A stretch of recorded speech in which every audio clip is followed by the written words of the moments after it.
Hello friends, welcome to M K knowledge and awareness.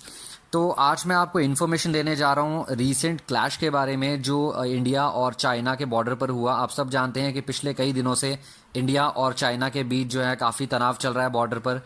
और कल ही एक ऐसा इंसिडेंट हुआ जिसमें चाइनीज़ आर्मी ने हमारे 20 भारतीय सोल्जर्स, 20 भारतीय जवान शहीद हो गए। और ऐसा माना जा रहा है कि ये डिस्प्यूट जो है बहुत ही एक प्लान वे में किया गया है। ऐसा नहीं था कि ये इंस्टेंटली एक प्लान बनाया गया और एकदम से अटैक कर दिया गया, ऐसा नहीं था। ये एक प्री प्लान ऑपरेशन कह सकते हैं जिसमें हमारे 20 जवान जो हैं शहीद हो गए हैं। और ऐसा जो इंसिडेंट है ये पहली बार नहीं हुआ है। चाइना जो है पहले भी बहुत बार इंडिया को धोखा देता रहा है, धोखे से वार करता रहा है। अगर हम बात करें कल के इंसिडेंट के बारे में तो ऐसा ये जो क्लैश है ये जिसमें ये खूनी झड़प कह सकते हैं जो 45 साल बाद, 45 ईयर्स बाद चाइना ने ऐसी कोशिश की है। हालांकि इंडिया की जो आर्मी है उन्होंने भी मुंह तोड़ जवाब दिया है जिसमें चाइना के जो हैं वो भी काफ़ी सोल्जर्स मारे गए हैं और इंजर्ड भी हुए हैं। बट अगर हम बात करें इस सिचुएशन के बारे में जो LAC की सिचुएशन है, लाइन ऑफ एक्चुअल कंट्रोल की, जो गलवन वैली में है, तो सिचुएशन जो है काफ़ी ड्रास्टिक होती जा रही है, या कह सकते हैं कि काफ़ी ड्रास्टिक सिचुएशन हो सकती है। क्योंकि पहले भी चाइना ऐसे ही करता रहा है कि पीसफुल टॉक्स के बहाने उन्होंने अपने ट्रूप्स जो है तैयार किए, चाहे वो एयरफोर्स के हों, आर्मी के हों या नेवी के थ्रू हो। और ये अब फिर से चाइना ऐसी ही जो है धोखेबाजी कर रहा है इंडिया के साथ। आप सब जानते हैं कि पिछले कई सालों में ऐसी झड़प हुई है, लेकिन इस तरीके का जो है हमारे किसी सैनिक की शहादत नहीं हुई है जिसमें हमारे सैनिक मारे गए हों। उल्टा हमारे सैनिक ने जो है झड़प में उन्हें मुंह तोड़ जवाब दिया, जिसकी वजह से उन्होंने अपने कदम पीछे खींच लिए। और हमारे बहुत सारे एरियाज़ ऐसे हैं जैसे सिक्किम है, अरुणाचल प्रदेश है, जिसमें चाइना कब्जा नहीं कर पाया, सिर्फ हमारे भारतीय जवानों की वीरता की वजह से। अगर हम बात करें इंडिया और चाइना के जो रिलेशंस के बारे में, इंडिया और चाइना के रिलेशन पहले बहुत अच्छे हुआ करते रहे, लेकिन चाइना ने 1962 में भारत के साथ जो है धोखा किया था।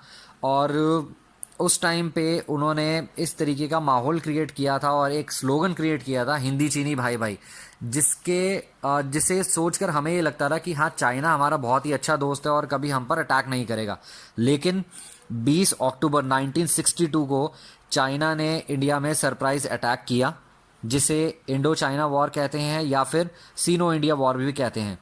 अब उस अटैक में, उस वॉर में हमारे जो सोल्जर्स हैं वो तैयार नहीं थे, क्योंकि ऐसा माहौल था कि कोई युद्ध नहीं होने वाला है। एक छोटा सा जो है पीसफुल टॉक था जो इंडिया और चाइना के बीच में हुआ और सब कुछ नॉर्मल हो गया था।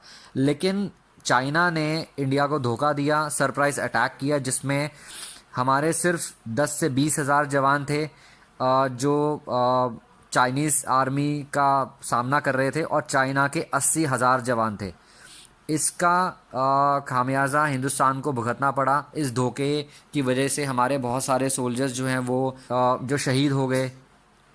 और चाइना ने इसका फ़ायदा दोबारा उठाया। हालांकि उस टाइम पे सीज़ फायर कर दिया गया था 21 नवंबर को 1962 को, बट उसके बाद उन्होंने दोबारा से 67 में ऐसा ही एक क्लैश किया था नाथुला में और चोला क्लैशेस में। उस टाइम भी अचानक से ही ये सरप्राइज अटैक किया गया था, लेकिन उस टाइम पे इंडियन आर्टिलरी बिल्कुल तैयार थी और हम एक अच्छी सिचुएशन पे थे, जिसका जो है खामियाजा चाइना को भुगतना पड़ा। और इंडिया ने बहुत ही अच्छा लेसन दिया था चाइना को कि हर बार जो है हिंदुस्तान धोखे के लिए नहीं बैठी होगी।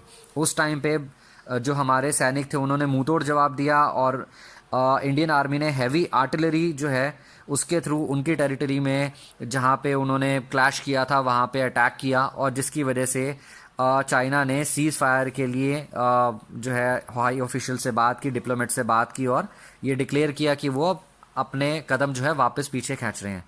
उसके बाद 2017 में डोकलाम का एक क्लैश हुआ था जिसमें हमारे सोल्जर्स जो हैं बहुत सारे इंजर्ड हुए थे, और उस पर हमारी सेना ने बहुत ही अच्छा जवाब दिया था चाइना को कि इंडिया अब कमज़ोर नहीं है, ये 1962 वाला हिंदुस्तान नहीं है जो हार जाएगा, ये 2017 का हिंदुस्तान है जो उन्हें मुंह तोड़ जवाब दे सकता है। और ऐसा ही हुआ था।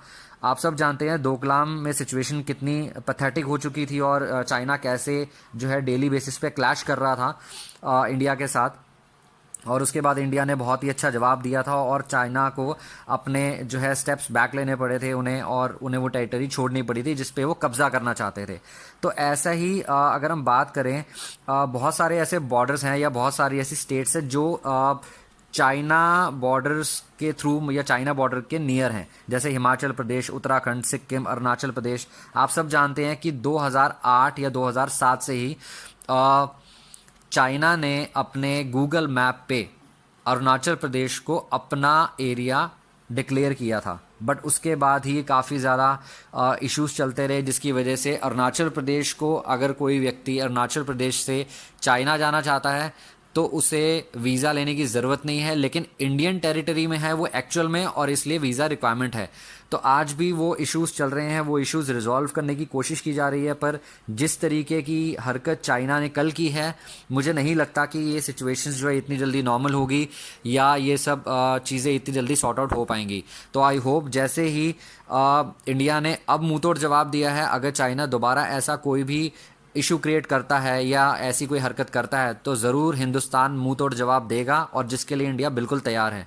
तो फ्रेंड्स, प्लीज़ आप सपोर्ट कीजिए अपनी कंट्री को। ये टाइम नहीं है ये सब बताने का कि पॉलिसी सही नहीं है या ये सही नहीं किया है इंडियन आर्मी ने या हमारी गवर्नमेंट ने। ये टाइम है हमारे देश को प्रोटेक्ट करने का, हमारे देश को सपोर्ट करने का, इंडियन आर्मी को सपोर्ट करने का। क्योंकि अगर इस टाइम पे हमने एकजुट होकर अपने देश को सपोर्ट नहीं किया तो शायद हमें बहुत बड़ा लॉस उठाना पड़ेगा। तो फ्रेंड्स, आज के लिए सिर्फ इतना ही।